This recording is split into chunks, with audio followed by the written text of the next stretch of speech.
Elias Thorne lived a life measured in lines and degrees. His small studio, nestled in a quiet street, was a sanctuary of maps. Sunlight streamed through a tall window, illuminating shelves laden with rolled charts and ancient atlases. Elias was a cartographer, a man devoted to the art and science of map-making. He found a profound peace in the order of his work, in the careful delineation of coastlines and the precise placement of names. His world was one of documented reality, a stark contrast to the untamed wilderness often depicted in his creations. He was a quiet man, preferring the silent company of his maps to the clamour of the outside world. His days unfolded with a predictable, comforting rhythm. Elias would rise with the early light, a habit from years spent chasing the best illumination for his delicate work. His first task was always the meticulous care of his instruments.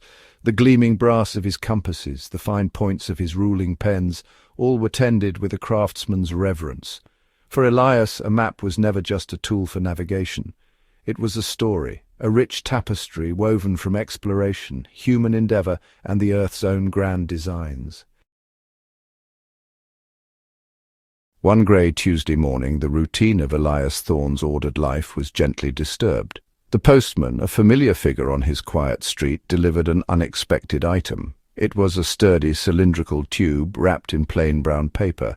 There was no sender's address, no stamp, only his own name and address neatly printed in an unfamiliar, spidery script. Elias turned it over in his hands, a slight frown creasing his brow. He was not accustomed to receiving anonymous packages. His correspondence was usually with academic institutions, libraries, or fellow cartographers, all clearly identified. This felt different, almost clandestine. He carefully unsealed the tube, his curiosity piqued. Inside, nestled within, was not a modern print or a familiar document. Instead, he drew out a roll of what felt like incredibly fine, treated hide. It was supple yet strong, with a warm, earthy scent reminiscent of ancient forests and forgotten processes. The colour was a deep ochre, and the edges were slightly irregular, suggesting it had been hand-cut long ago.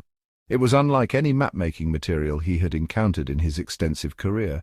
This was something ancient, something preserved with extraordinary care. Elias Thorne stared at the impossible map, his mind reeling. His first instinct was to dismiss it. A forgery, perhaps? A highly elaborate, exquisitely crafted hoax? It had to be. The Amazon rainforest was one of the most intensely studied, if still mysterious, regions on Earth. Surely a city of this magnitude, even a subterranean one, would have left some trace, some whisper in the geological or archaeological records. He had mapped parts of this region himself, relying on the best satellite data and survey reports. There was no mention, no hint of such a monumental discovery.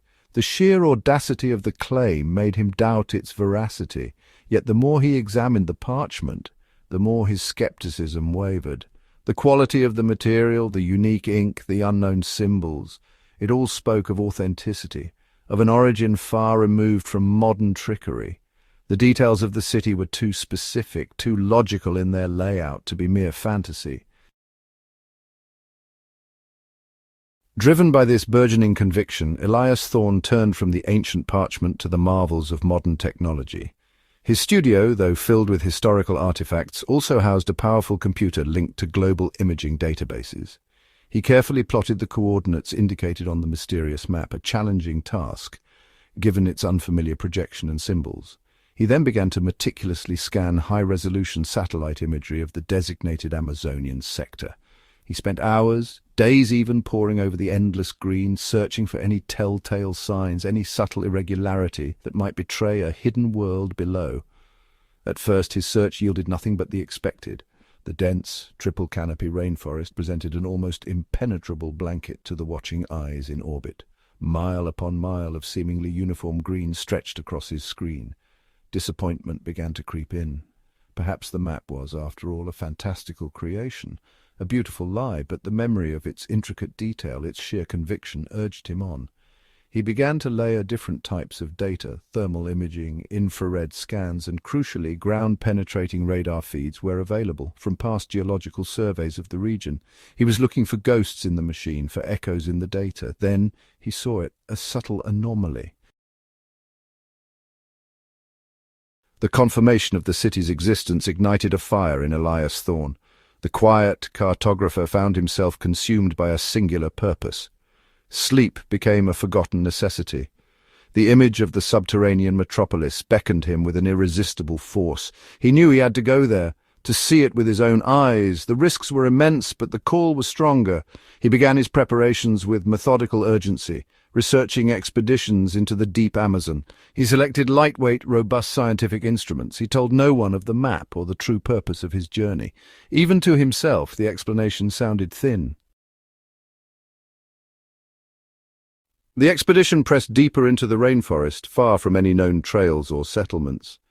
Days blurred into a relentless cycle of cutting through dense undergrowth, crossing murky streams and navigating by compass. The local guides grew increasingly uneasy. Elias's destination seemed cursed, a place their ancestors had warned them to avoid. They spoke in hushed tones of Tapirapi, the sunken houses. Elias was driven by the map's unerring accuracy. Each landmark it depicted they found exactly as promised. This precision was astonishing. It solidified his belief in the map's authenticity. He pushed his team onward, fueled by anticipation. The proximity of his goal was a palpable force. Finally, after weeks of arduous travel, they arrived. Elias made the decision to descend alone. His guides, though brave men, were visibly reluctant to venture into the unknown darkness of the fissure. He understood their fear. This was his quest, his discovery. Equipped with a powerful headlamp and safety ropes, he squeezed through the narrow opening. The passage beyond was surprisingly smooth, as if carved or worn by something other than natural erosion. It spiraled gently downwards, the air growing cooler and carrying a faint, almost imperceptible hum. After what felt like an eternity, the narrow tunnel opened dramatically into an immense cavernous space. He stood on a precipice, speechless. Before him, bathed in a soft, ethereal glow, lay the city. It was not a ruin of crumbled stone and decaying structures, as he might have half expected. Instead, it was a metropolis, perfectly preserved, its architecture unlike anything he had ever seen or imagined. Buildings of a dark, obsidian-like stone soared upwards, their forms elegant and flowing, without the harsh angles of human construction. Streets, wide and paved with the same smooth material, curved gracefully between the structures. It was a breathtaking sight, a testament to a lost, sophisticated civilization. The architecture of the subterranean city was a marvel of alien beauty and sophisticated engineering. Buildings spiraled towards the glowing roof of the cavern like giant fossilized shells, their surfaces adorned with intricate carvings that seemed to shift and flow as Elias moved past them. There were no doors or windows in the conventional sense, but rather arching openings and gracefully curved apertures. He noted the complete absence of sharp corners or rigid geometric forms. Everything was rounded, organic, as if grown rather than built. The city felt like a harmonious extension of the natural world, despite its subterranean location and advanced design. Venturing inside some of the structures, Elias discovered chambers filled with enigmatic devices. Crystalline structures of various sizes and shapes pulsed with faint internal light, emitting soft melodic hums. Some were arranged on pedestals, others integrated into the walls themselves. Were they power sources, information storage, or perhaps tools for manipulating energies he could not comprehend? He found no writing he could recognize, no familiar symbols to offer clues. It was a technology far beyond his understanding, yet it felt intuitive and almost alive. The city was not just stone, it was a complex, interconnected system. Deep within the taller spire, at its very apex, Elias Thorne found a chamber unlike any other. It was perfectly circular, the walls smooth and featureless, save for the soft, ambient glow they emitted. In the exact center of the room stood a single unadorned pedestal made of the same dark, lustrous stone as the city itself. As he approached, a light bloomed from the pedestal's surface. It was a map, but not of parchment or paper. This map was a three-dimensional projection of pure light, a shimmering hologram of the earth suspended in the air above the pedestal, and it showed more than just his hidden city. With a touch, the projected globe responded.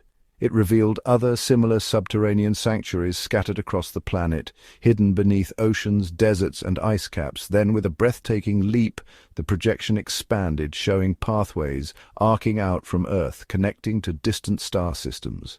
It was a star chart of unimaginable scope and detail. Beside the projector, resting on a small, almost hidden alcove in the wall, was a small, leather-bound journal. Its cover was worn, its pages filled with neat, meticulous handwriting, a handwriting that was chillingly, impossibly familiar.